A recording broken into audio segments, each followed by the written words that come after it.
Welcome to India Sense Uncut. I'm Gaurie Dwivedi. In this episode, I'm going to talk about why Bangladesh could be the next Pakistan. And there are three reasons for it.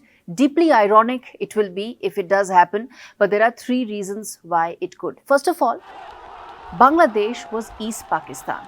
There was a bloody, messy war that India fought on behalf of Bangladeshis who were then part of Pakistan to ensure that they get their freedom in 1971. And a little over 50 years later, it seems like they are now headed towards a fate similar to that of Pakistan. Reason number one is that now there is an army that's once again in charge of Bangladesh. There have been a history of coups in Bangladesh, but this looks like a very peaceful, successful one right now. And most importantly, now there is the Islamists which are in power. Khaleda Zia's BNP, Bangladesh National Party, as well as Jamaat-e-Islami are hardcore anti-India elements that are likely to play a very major role in the government going forward and will decide the next course of Bangladesh's policy. Being anti-India, they are likely to take and follow measures very similar to what the Pakistani establishment has been doing for the last 60 odd years, maybe even before that, barring the first couple of years when, of course, it was again the military dictatorship.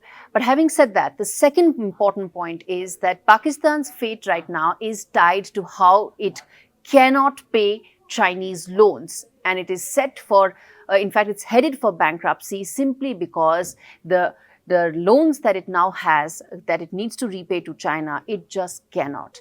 And a similar fate could happen for Bangladesh as well, given that anti-India sentiment is likely to mean a pro-China sentiment for BNP Jamaat-e-Islami. Sheikh Hasina had maintained that very fine balance.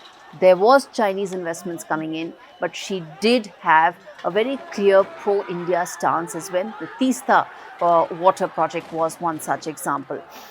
But the present government, the one that will come now, whether it's interim, how long it will stay is a matter of a separate discussion. But whichever government comes is likely to now have a complete embrace of the Chinese money and the Chinese dispensation, and will pretty much end up having a similar fate in terms of economic dispel and doom that Pakistan has. And the third factor where I feel that Bangladesh could be headed towards a similar fate as Pakistan is how the minorities are going to be treated. Look at the way Pakistan treats its minorities, just how few the Pakistani Hindus now still exist, just in very small pockets in Sindh. They've just been wiped out, they've been converted, they've been hunted, they've been killed. A similar fate is likely to happen in Bangladesh as well. They've already shrunk from 24%. They were 24% of Bangladesh was actually Hindus at the time of their independence just 50 years back. It's already shrunk to about 5 to 6 odd percent. And in the last couple of hours, the moment Sheikh Hasina left, already there were massive attacks on Hindus, their temples, their homes, everything was being attacked. And I fear when Jamaat-e-Islami and BNP form a government, these attacks will only intensify.